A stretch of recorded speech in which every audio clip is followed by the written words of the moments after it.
Hello friend, स्वागत है आपका आपके अपने channel Ruchika study. Friend, video start करने से पहले मेरे आप लोगों से रिक्वेस्ट है कि आप प्लीज़ मेरे चैनल को सब्सक्राइब करें, वीडियो को लाइक करें, कमेंट करें, शेयर करें।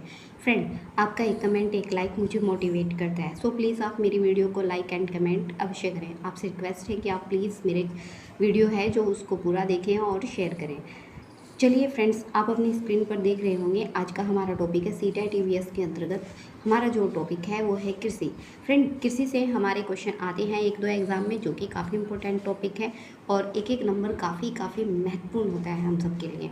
ठीक है फ्रेंड, आइए चलिए टॉपिक स्टार्ट करते हैं। जैसे कि आप अपनी स्क्रीन पर देख रहे हैं, आज का हमारा टॉपिक है कृषि। चलिए आइए देखते हैं। कृषि को प्राथमिक क्षेत्र में रखा जाता है, मतलब ये है जो कृषि जो कार्य है हमारा वो प्रथम क्षेत्र में रखा गया है। ठीक है, देश के कुल क्षेत्रफल 100%, मतलब ये है जो भारत का क्षेत्रफल है, अगर हम उसे 100% माने। आइए चलिए, हमारे जो भारत का क्षेत्रफल है वो 32,87,263 है। ठीक है फ्रेंड्स, और इसे हम 100% मान सकते हैं किलोमीटर के हिसाब से। देश के कुल क्षेत्रफल 32,87,263 किलोमीटर है, जिसमें से 51% पर कृषि की जाती है, 21% पर वन पाए जाते हैं और 24% जो भूमि है वो बंजर है। अगर बंजर भूमि की बात करें तो सर्वाधिक जो बंजर भूमि है वो राजस्थान में है और 4% पर चारागाह पाए जाते हैं। आइए अब हम देखते हैं बेसिक रूप से कृषि की परिभाषा।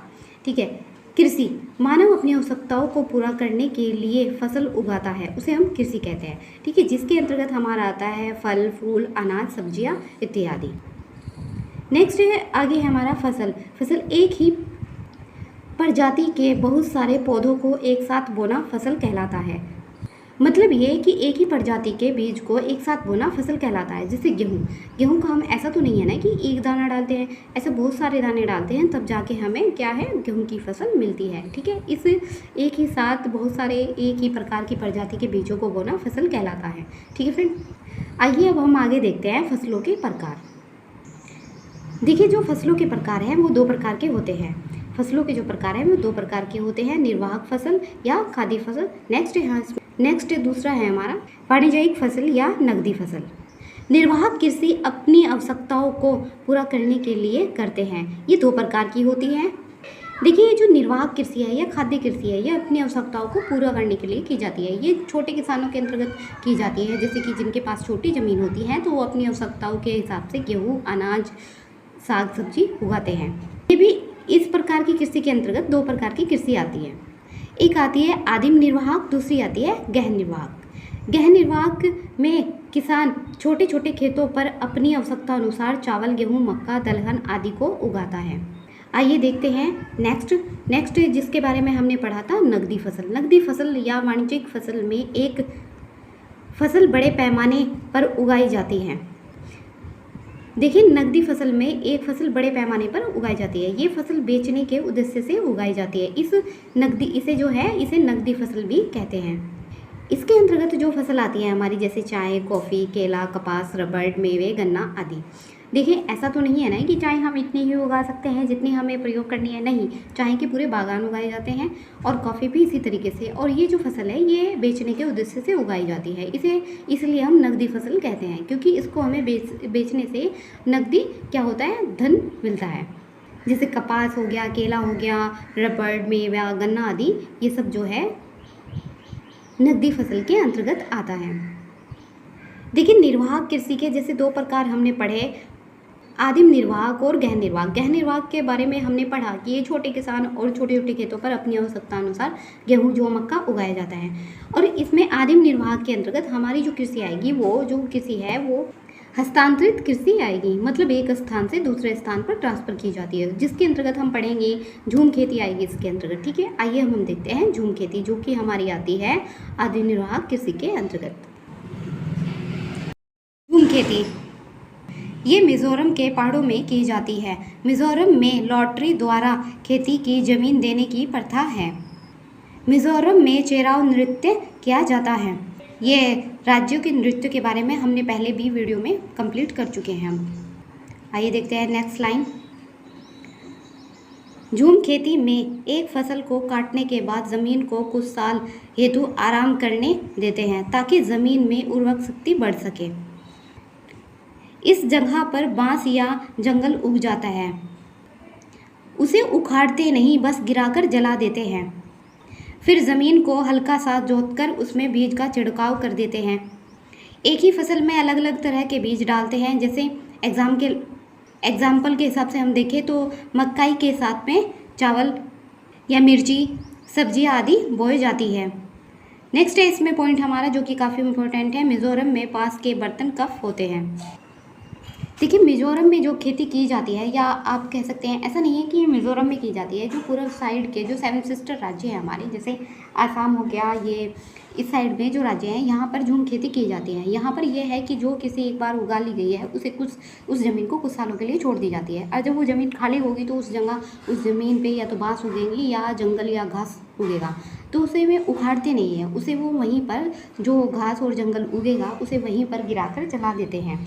ठीक है, उसके बाद वो ज़मीन को हल्का सा जोतते हैं, मतलब ऊपर से जोतते हैं, और उसमें ऊपर से ही ज़मीन में जो है बीज बो देते हैं, और बीज एक साथ एक साथ दूसरी फसल का साथ में जोड़कर बो देते हैं। जैसे कि हमारे यहाँ जो बोया जाता है वो गेहूँ के साथ सरसों बो दिया जाता है। ठीक है, ठीक उसी प्रकार वो एक और फसल उसके साथ में उगा देते हैं। ये झूम खेती के अंतर्गत आता है।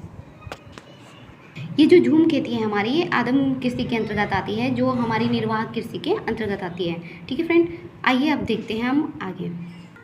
देखिए, मौसम के अनुसार फसलें 3 प्रकार से उगाई जाती हैं, जैसे खरीफ की फसल होगी, रबी की फसल होगी और ज़ैद की फसल होगी। आइए हम देखते हैं खरीफ की फसल। खरीफ की फसल ये मानसून की फसल है। ये जून जुलाई में बोई जाती है और नवंबर अक्टूबर में कटाई की जाती है। ठीक है, इसके अंतर्गत जो आता है हमारा, जैसे धान, मक्का, ज्वार, बाजरा, मूंगफली, उड़द, कपास, सोयाबीन, गन्ना, अरहर आदि, ये इसके अंतर्गत आते हैं। ये मौसम के अनुसार जो फसलें उगाई जाती है, ये काफ़ी इंपॉर्टेंट है। ये अदर एग्ज़ाम में भी यहाँ से काफ़ी क्वेश्चन आते हैं, पूछा जाता है फसलों के बारे में कि कौन सी फसल कब, कौन सी रबी की है, कौन सी खरीफ की है, कौन ज़ैद की है। इस तरीके से फसल देकर उसे पूछ लिया जाता है। देखिए, ये अच्छे से याद रखिए कि ये जो खरीफ की फसल है ये मानसूनी फसल कही जाती है, और ये जून से जुलाई में बोई जाती है और अक्टूबर से नवंबर के बीच में काट ली जाती है। इसके अंतर्गत जो फसल आती है हमारी, इसमें धान, मक्का, ज्वार, बाजरा, मूंगफली, उड़द, कपास, सोयाबीन, गन्ना, अरहर इत्यादि आते हैं। आइए अब हम देखते हैं रबी की फसल। रबी की फसल शीत ऋतु की फसल है। रबी की फसल अक्टूबर नवंबर में बोई जाती है, मार्च अप्रैल में काट ली जाती है। एग्जाम्पल के रूप में इसमें गेहूं बोया जाता है, जौ बोया जाता है, और सरसों, आलू, चना और मटर बोया जाता है। देखिए, जो रबी की फसल है इसका जो बोने का टाइम होता है वो इसका बोने का टाइम अक्टूबर या नवंबर होता है, क्योंकि अक्टूबर और नवंबर में जैसे गेहूँ बोया जाता है और वो मार्च अप्रैल में काट लिया जाता है। आप में से बहुत लोगों को पता होगा। ठीक है, और ये जो फसल है जो मार्च अप्रैल में काट ली जाती है, इसके अंतर्गत हमारा जैसे आलू होता है, जौ होता है, सरसों होता है। अभी मैंने आपको बताया कि गेहूं के साथ जो है वो सरसों को बो दिया जाता है मिक्स खेती के रूप में, और चना होता है, मटर होता है। ये जो फसल है ये रबी की फसल के अंतर्गत आती है। थर्ड है इसमें हमारी ज़ैद की फसल। ग्रीष्म ऋतु की फसल है, ये मार्च अप्रैल में उगाई जाती है और मई जून में कटवाई जाती है। इसके अंतर्गत जो फसल आती है हमारी, जैसे ककड़ी होता है, तरबूज होता है, सब्जियां होती हैं जो गर्मियों में सब्जियां आती हैं। इसके अंतर्गत कुछ फल आते हैं जो बेल रूप से प्राप्त होते हैं हमें। ये सब हमारे ज़ैद फसल के अंतर्गत आते हैं। आइए अब हम देखते हैं हरित क्रांति। हरित क्रांति ये खाद्यान्न उत्पादन क्रांति थी। इसका जो प्रारंभ हुआ था वो 1966 से लेकर 1967 में हुआ। ये योजना अवकाश के दौरान किया गया था। जो हमारी पंचवर्षीय योजनाएं पहले चलती थी, उन पंचवर्षीय योजनाओं के अवकाश के दौरान इसका जो आरंभ है वो किया गया था। इसका सर्वाधिक उद्देश्य था गेहूँ चावलों में वृद्धि के लिए किया गया था। मतलब भारत में जो गेहूँ और चावलों की जो खाद्य स्थिति थी उसमें सुधार करने के लिए हरित क्रांति योजना लाई गई थी। विश्व में हरित क्रांति के जनक नॉरमन बोरलॉग थे। भारत में हरित क्रांति के जो जनक थे MS स्वामीनाथन थे, जो कि कृषि वैज्ञानिक थे। श्वेत क्रांति के जो जनक थे, जो श्वेत क्रांति है वो 1970 में थी। इसके जो जनक थे वो वर्गीज कुरियन थे।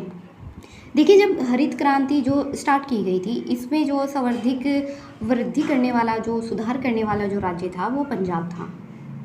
पंजाब में गेहूँ और चावलों की जो स्थिति थी, उसमें हरित क्रांति के द्वारा बहुत अधिक सुधार किया गया था। फ्रेंड, ये था हमारा ईवीएस के अंतर्गत सीटेट में कृषि का टॉपिक। आज का टॉपिक में इतना ही। ये हमारा कृषि से संबंधित जो टॉपिक था, ये कंप्लीट हो गया फ्रेंड। और आज की वीडियो में इतना ही। आपसे रिक्वेस्ट है कि आप प्लीज़ मेरी वीडियो को कंप्लीट देखें, और मेरे चैनल पे जो वीडियो पहले से है, आप प्लीज़ उन्हें भी अपना प्यार और सपोर्ट दें, और प्लीज़ कमेंट करके अपने सुझाव अवश्य दें। और thanks for watching my video. मिलते हैं नेक्स्ट वीडियो में। और मैं, जैसे कि आपका 20 अगस्त को सीटेट का एग्ज़ाम है, मैं पूरी कोशिश करूँगी कि आपका कोर्स कंप्लीट कराऊँ। ये आपके सपोर्ट पर निर्भर है। आप जैसे सपोर्ट देंगे मुझे, मैं उसी हिसाब से पूरी मेहनत से आपका कोर्स कंप्लीट कराने की पूरी कोशिश करूँगी। Thanks for watching my video. Bye.